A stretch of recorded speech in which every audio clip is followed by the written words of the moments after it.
Hola, buenas a todos y bienvenidos a Inglés Diario. Hoy hago conversación con Salva, que tiene un buen nivel de inglés, y espero que os inspire a seguir aprendiendo. A disfrutar. Hasta luego. The way I learn. Yeah. Not just the way you learn, but why. Why? Well, I think it's a long story. It started when I first met a girl from Turkey. I was on duty in Milano, in Italy, and I met a girl, and she was from Turkey, and she knew how to speak German and Turkish and a little bit of English, and I had no idea how to speak in English, so we started speaking. Well, you can imagine. How was your English at this time? Well, it was awful. Yeah, completely awful. Well, I've been learning for almost all my life, but I think it was a proper English, and the typical questions and answers. How are you? What's your name? And using the verb to be, and basic questions, and that's it. So I realized that my English was awful, and I had to do something else if I wanted to, you know, be understood and make friends, or you know. Yeah. So I started to study English, and another thing happened to me 1 year before that, because I went to see some friend that he was studying in Prague, in Czech Republic. Okay. And well, we went out, and I met another girl from Norway. We were in a disco, and There is a pattern emerging. yeah. Yeah, that it's normally girls. Yeah. Then, and I remember asking, not asking, talking to her, and she asked me about my job and my things, and after 30 minutes I was struggling with the same question. I didn't understand what she was doing, and I felt awful. And so after those situations, I realized it was enough, and I was determined to start learning English. Is that the time that you decided to go to the UK? No, I'm talking about, well, it was maybe 9 years ago. Okay. And so you studied in the Escuela Yeah, Oficial? I started studying English, attending classes here in Escuela Idiomas, and as I told you, I was stuck. Same vocabulary, same grammar mistakes, and I was speechless. What grammar mistakes? Well, for instance, basic mistakes, mixing tenses, and I don't know, not using the proper vocabulary, or no, I don't know, basics. Would you say at that time that you didn't know English? Mhm. You wanted to learn English so that you could talk to pretty Norwegian Yeah. girls and pretty Turkish girls. But did you love England? Was there something in you that, I know for me personally that I didn't speak Spanish, but I always wanted to live in Spain, and I always studied Spanish, Uh-huh. learnt Spanish in school, went to university to speak Spanish, and I knew that it was a country that I loved.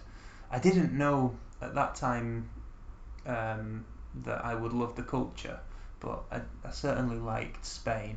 But would you say the same thing, that you were an Anglophile, or Well, I thought England was,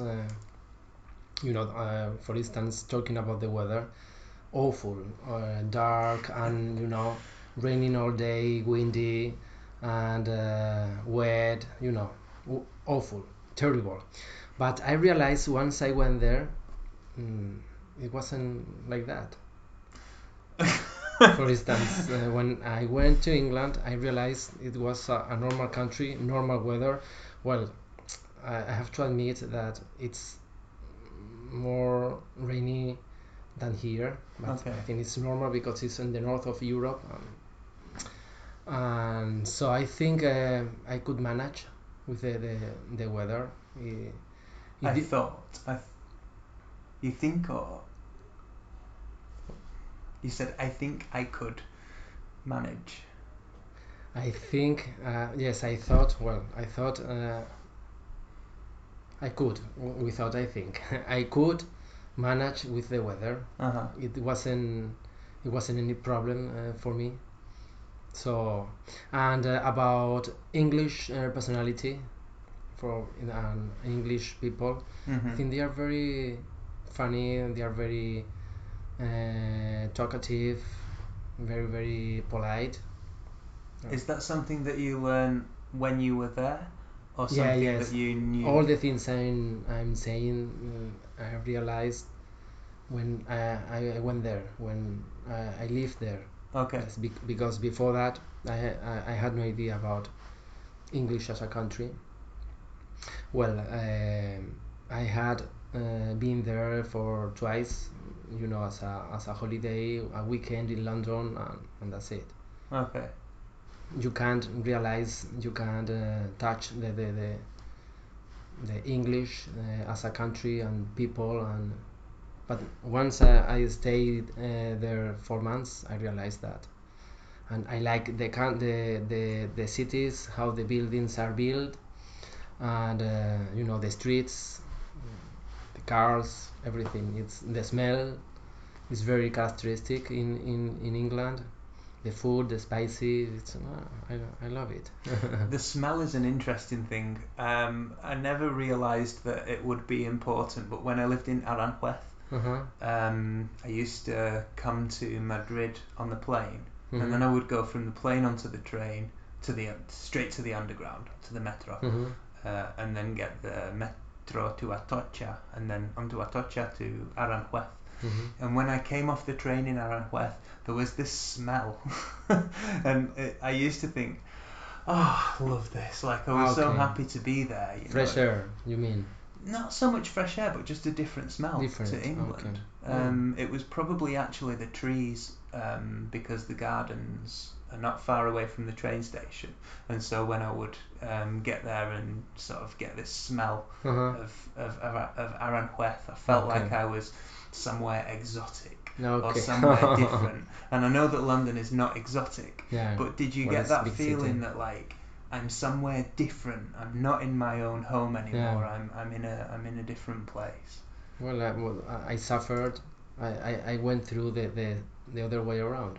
When I went to your country, I felt something different. Maybe it's because your place, your country is very green and rainy, very damp, wet, and especially the smell of food, different food from here. Yeah. You can smell it while you are walking on the street. Yeah. And I like it. I think, talking about the love of language, and do you feel a pride in your level of English, that you hear things and yes, I learned another new thing every day. Well, the bad thing about that is I'm not in England, so I have to learn from movies or from English or English speakers living here. So it's not the same, because when I was there, I spoke to a lot of people and learned a lot from them. And when I got home, I studied my books, and it was a all day learning. But here, I think it's different. I have to learn from time to time, not every day like when I was there. But I try to learn every day from movies, from my books, my classes, and from people. Yeah. Which classes do you attend? Yes, the Escuela de Idiomas. You're still there at the Escuela, Yes, I'm. Escuela Yeah. Oficial? And do you find that your English is probably better than some of the teachers? No. No? No, my teacher is from, well, I think her parents are, or her father or her mother is from Australia. Oh, or, okay. So she's bilingual? Yes, her English is almost native, yes. Yeah. He used to live in Australia for I don't know how many years, and after that she moved to England, or I don't know. The teacher I had last year was from here, from Spain, and he studied English maybe like me, and I noticed it was very noticeable that his English was not very good. Well, the pronunciation was, the accent was Spanish, Mm-hmm. speaking in English. Yeah. And so would you say that your passion for English is the language and not so much the culture? Well, I think it's Because I guess that when you watch films you learn American culture, which is not quite the same yeah, okay. as British culture. Yeah.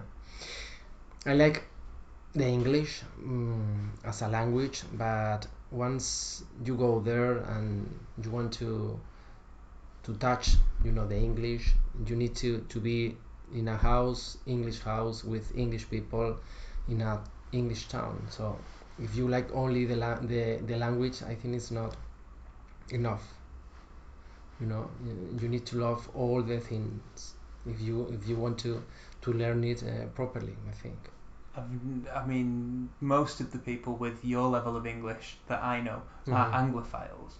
They love English culture. They just constantly learn English, watch English programs, switch off the subtitles and watch it in.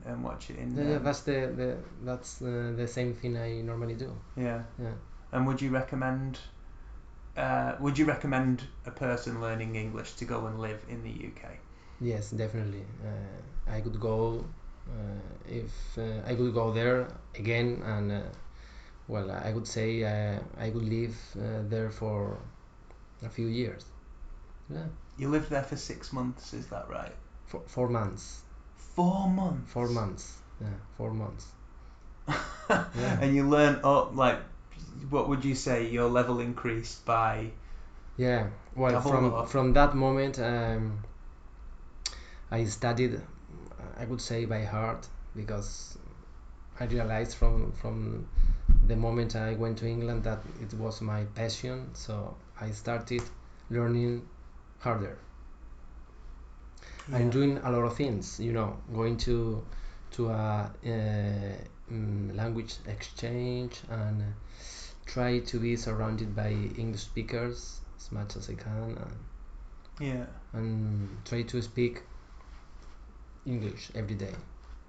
Yeah, which is difficult in London because the accent can be difficult, and some of the expressions are Cockney, not typical.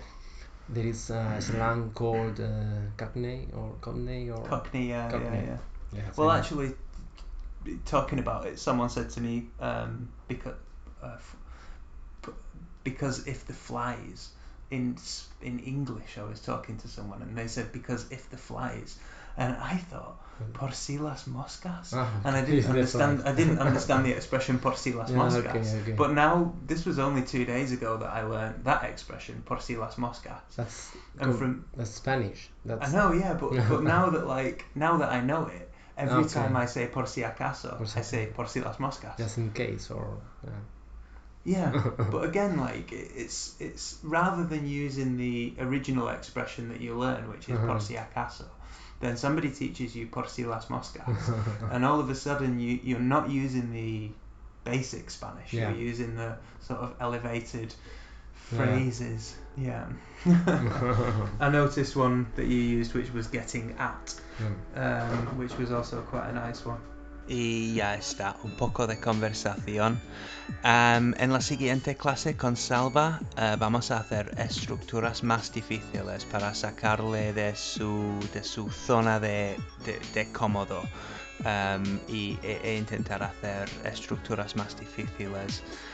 No pido mucho en las clases y no gano dinero de esto, pero lo que me falta en este momento son comentarios en iTunes. Entonces, si estás escuchando el podcast y si te gusta, por favor, dejarme un comentario en iTunes y sería una buena ayuda. Gracias a todos por escuchar. Hasta luego.